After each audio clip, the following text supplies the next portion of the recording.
Hi, Gleyse. Hey, Richard. So, we just finished our 5th interview, and I thought maybe we interview each other.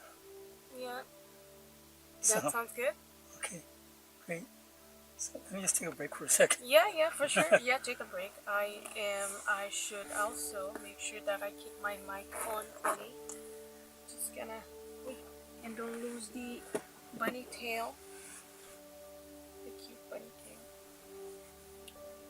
But it's been very eye-opening for me. Yeah? Yeah, it's been very eye-opening because I thought that I knew somewhat what the challenges of the disease was, but I don't think I was aware of that much of it, and how different it is, Yeah. And from person to person. they're just saying that if you met one person with Parkinson's, no, if you met someone with Parkinson's, you've met one person with Parkinson's. Because it's so individualized, the disease. Yes, very individualized. Is that still working? Yeah. Okay. It's very unique. I thought that everybody somewhat had different side effects of it, Yeah. Like everybody would have tremors or lose their balance. But what I noticed is that not everybody is like that. There are usually one thing that affects them the most, you know. Yeah. One person is they are challenged with the shaking. Another person is more with balance. Another person sometimes is more with the diet, right? So that's what I was totally not aware of it, and it was very surprising to me. Wow. Yeah. For me, nothing was a surprise except for, oh shoot, I can't remember. Yeah, for me it was just reassuring that everybody was doing well with where they were at. Right. So how did you find the whole process from the beginning to now, the last interview? That's the last one, right? I think so. Or not? It doesn't matter. It's Hopefully, not. no, it doesn't look like it is. Now it is. So, did you find challenging for you? Yeah, challenging in the sense of holding stabilizer or going back and forth between cameras. Not that that was particularly difficult, it's just because my energy level was up and down. Yeah, that's why it's challenging. Usually after every shoot, I just pass out, Right. especially on the car ride back home. Right. Yeah, which is cute. It's very cute. Did you learn anything new from all these interviews that we did? Yeah, from Shelley, the physiotherapist. I didn't really know much about protective exercises, so that's something that's really interesting to me. Like when she explained, maybe doing some form of exercise at the same time, using your brain to, like she said, maybe name all boys' names from A to Z while you're doing jumping jacks or something. That was really cool. Interesting. Yeah. Now, the ideal type of exercise you should be doing is this neuroprotective exercise versus, the neuropassive exercise or even the neuroactive exercise. Yeah, I can see that. How much do you exercise? I actually never asked you this. How much do you exercise per week? I try to exercise every day. Every day? Yeah. Like how long? Which kind of exercise? Not that long. I try to get 10, 15 minutes in. Okay. Yeah. I know I should do more, but Yeah. I think I'm doing overall pretty well. Okay. Yeah. Except I can't run as well as I used to. Right. Something happened after my DBS surgery. Like what? My ability to run. It feels weird now. Really? Yeah. And I can tell that I'm kind of sitting when I'm running. Mm-hmm. Yeah. The videos that we shot at Richard, when I see myself run, it's like I can tell I'm sitting, I'm running. What do you mean by that? My legs aren't fully extending, Mm-hmm. so if you look closely, it looks like I'm sitting while I'm running. Interesting. Slightly crouched. Okay. Yeah. I see. Okay, yeah, I guess I need to pay attention to it. to notice.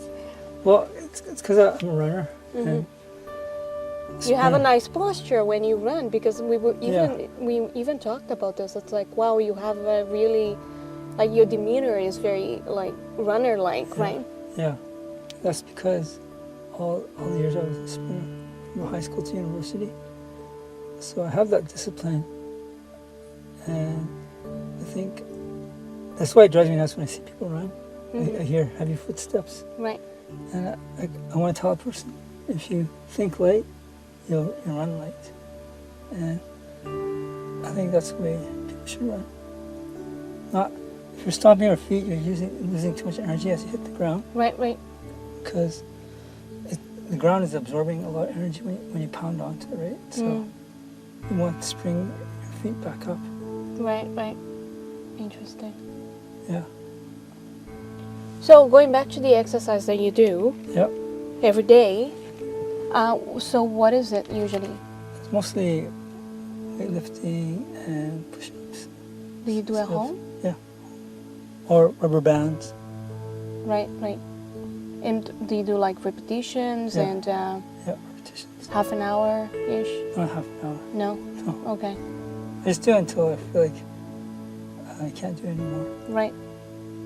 Okay. And every day? Pretty close. And your diet, did you change your diet? Well, before I had DBS, I totally went off meat. But since having DBS, I've had meat back, so I've gained a bit of weight, Okay. about 10 pounds. Okay. But I think I was my weight was too low Right. before that. From that first interview, I learned patience. Because he was so patient with his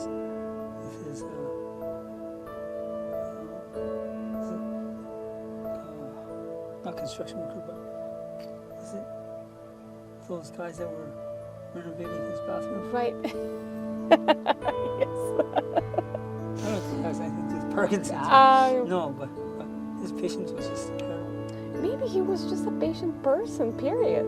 Yeah. Because I don't know how I would handle it as a Latina, Yeah.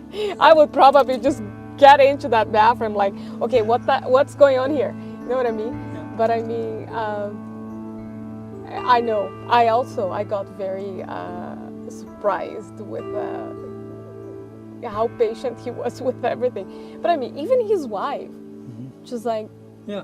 very patient, and like the whole ambience was very like, Yeah. this is a peaceful area, okay? So settle down, Yeah. breathe in, breathe out, kind of thing. So That was a fun interview. very, Especially when he showed his flight simulator. oh man, that was the best part. Yeah. I mean, he's a very interesting guy. Very interesting. I mean, when he started to talk about Mandela Yeah, that and was the amazing. whole apartheid, we can do a whole interview just on that. Yeah. Just saying, tell us if you are ever interested. He is a great subject. But I mean, yeah. We should. If we get that. If we get that grant, Yeah. if we get another grant, we can do that, Yeah. and it's gonna be magic. We can see, the perspective of somebody who actually was in there doing the apartheid. Yeah. That is very interesting, and grew up in an apartheid situation. So, very interesting subject, in my opinion.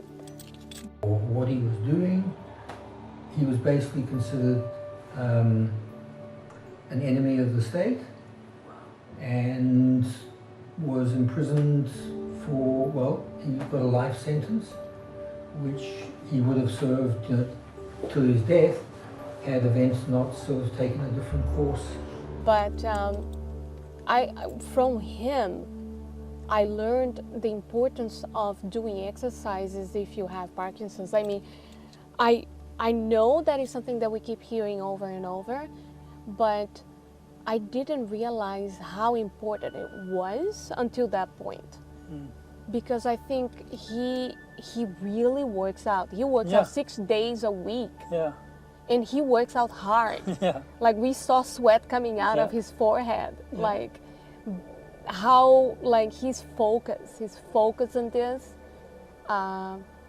It's just really amazing. Yeah. It's very inspiring. Yeah, for sure. Like, I don't even exercise that hard. So, that's something I've got to incorporate too. So, his kind of attitude. I know. He's very in it. He's on it. Yeah. He's on it. He's totally on it. Not just on that. He's like regulated with his diet. You know, he talks about probiotics. He's a very well informed dude as well, right? Yeah. Yeah. So very cool. I think to me that was another thing that was surprising, was to learn how the emphasis in exercising. Yeah. It was that. Yeah. Mark is just an amazing individual, and I think each person with Parkinson that we interviewed showed me that I'm lazy. Yeah. Yeah. It is very inspiring. Yeah. I think it is.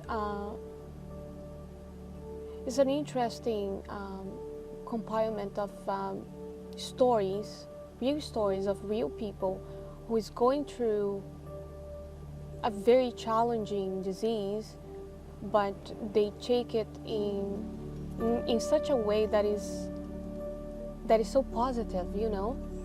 Yeah. It's starting from you, you know, because it always started from you, right? This whole thing started from you. You had the idea of doing this and pitching to TELUS and actually going ahead and doing this and making sure that we show this side, right, of just people who pretty much the only thing they want is to be treated like anybody else. Thank you. They don't want to be treated any differently. Appreciate that. Yeah, for me, it all started with my hockey stick, actually. Yeah, and just stick-handling, shooting around just by myself, it made me think, this is what I like to do. I want to know what other people do, right? That's all it was. Right, right. I think it was a great theme. Thank you. Yeah, it was a great theme because it's a very important. You cannot ignore the aspect of exercises in the treatment of Parkinson's conditions, right? Like we cannot deny that. That's undeniable, and to emphasize that in such a way and showing all just different people that we interview and how they do it. And most of them, at least every single one of them, they picked something that they were somewhat passionate about it, right? Yeah. And I think in a society that we live where we are so used to do things without passion, especially our jobs, because, well, everybody has to earn a living, right, to pay for bills, to survive and to whatnot. Sometimes we ignore that side, right, of doing things with passion. Yeah. And I think you are a big example of that, because this is your passion, right? Yeah. Doing, filming people and doing this whole project. Thank you. Yeah. I just want to make sure that everybody knows I didn't pay Gleyse to say this. No. I'm not getting a commission, not getting a commission at all. But I think that is, it started from you. You are the whole head of this whole thing. Thank you. You have this condition that is somewhat side by side you, but you just didn't allow it to just take command. You are the one in command of this. And on top of it, you're doing what you are passionate about it. That is amazing. You're something, friend. You don't realize that, I guess, because you live inside of your body, so you don't realize that. But it's not every day that you hear those kind of stories. You know what I mean? It's not. Yeah, for me, it's like every day kind of thing. Yeah.